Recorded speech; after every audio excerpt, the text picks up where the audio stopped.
Good morning, visionary leaders. You juggle relentless demands, make high stake decisions, and navigate markets that shift faster than ever before. Your days are the testament to the grit, intelligence, and the tireless effort.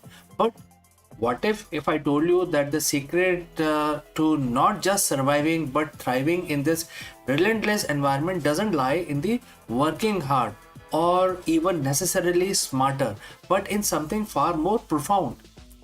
What if the ultimate competitive advantage, the true CEO secret weapon, has been hiding in the plain sight for over 5,000, 7,000 years? Today, we are unlocking that weapon, drawing wisdom from the ancient text that surprisingly holds the key to the modern business mastery, the Bhagavad Gita.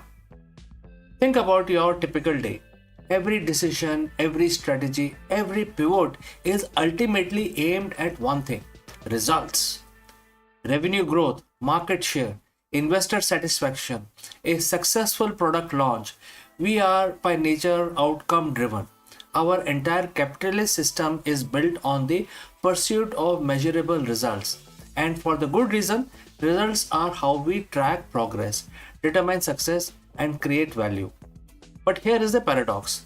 This very obsession with results, while seemingly logical, often become our greatest impediment.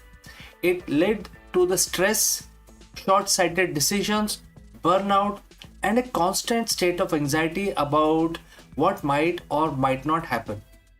We become slaves to the fruit of our actions, constantly looking over our shoulder, always chasing the next metrics. It is, precisely this dilemma that the Bhagavad Gita addresses with startling clarity, specifically in chapter 2, verse 49. Now, let's look at it. The quote starts: choose to act on the basis of disciplined intelligence rather than desire for enjoyment. Only the miserly cling to the fruit of action, O conqueror of wealth. Now let's that sink in.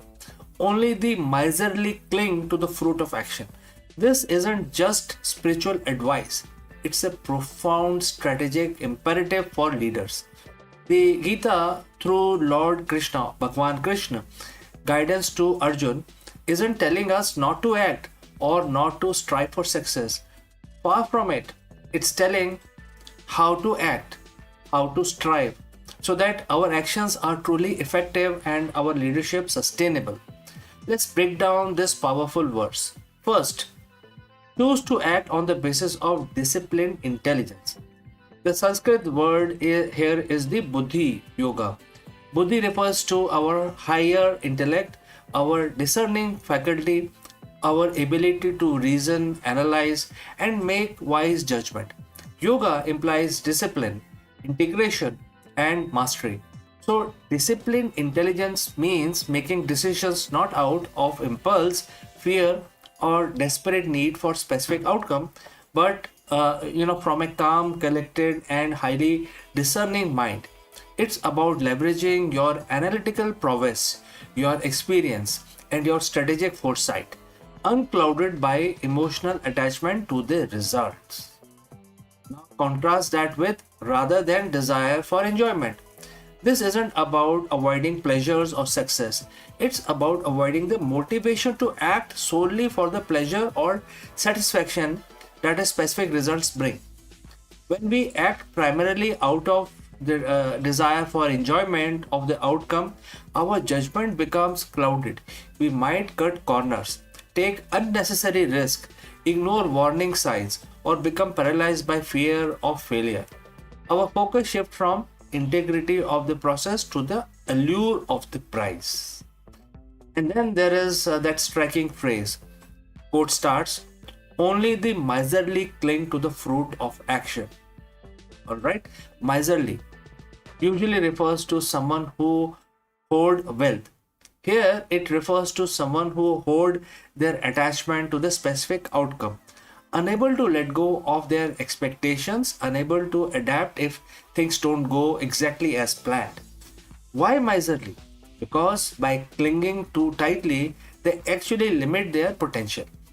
They hoard their energy in anxiety rather than investing it fully in the present action. They lose sight of the bigger picture, becoming possessive of their desired future rather than creating it with an open, intelligent approach. This clinging makes them vulnerable. If the fruit doesn't materialize as expected, their entire sense of purpose can crumble, leading to frustration, blame, and stagnation. A CEO who is miserly in this sense is constantly reacting to market sentiment, to quarterly reports, to external validation, rather than proactively shaping their company's destiny with unwavering strategic vision. They become prisoners of their own expectations. But the verse doesn't end there. It addresses Arjun as O conqueror of the wealth. This is the key. The Gita isn't advocating for indifference to success. It is showing us the path to true sustainable success, to conquer wealth, whether that is financial wealth, market dominance, or the intellectual capital. You must first conquer your own mind, your own attachment to the transient outcome. For a CEO, this means focus on the process, not just the outcome. Implement the best strategies, build the strongest team, foster the most innovative culture, trust that if the process is sound and desired results will naturally follow, or even better results will emerge. Next, strategic detachment. Make decisions based on data, logic, and long term vision, not on the emotional highs of success or the lows of setback. Celebrate wins, learn from losses, but keep your internal compass steady. Third, resilience in uncertainty. In a world of VUCA, which stands for volatility, uncertainty, complexity, and ambiguity, a mind free from rigid outcome attachment is incredibly agile. You can adapt, pivot, and innovate without the crushing weight of unmet expectations. Next is true empowerment. When you empower your teams, focus on their action and efforts, and remove the pressure of must succeed or else, you foster a culture of genuine excellence and bold innovation. So, how do you integrate this disciplined intelligence into your daily leadership? Let's look at it. Before a major meeting or decision, take a moment. Ask yourself, am I approaching this with a clear, rational mind, or am I driven by the emotional desire for a specific outcome? Regularly evaluate your company's process. Are they robust? Are they aligned with your long term vision, irrespective of the short term market noise?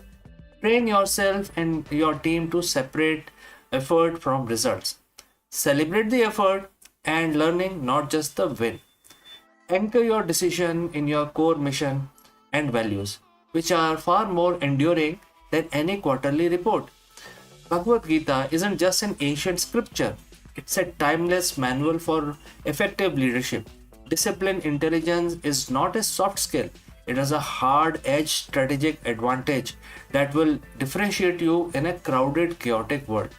Stop being miserly with your attachment to outcome. Embrace the power of the present action, guided by your highest intellect. Become the conqueror of wealth you were meant to be.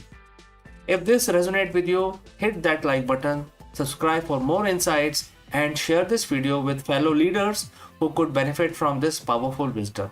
Thank you for joining live. Thank you for watching. Lead with purpose, and I will catch you again in the next one.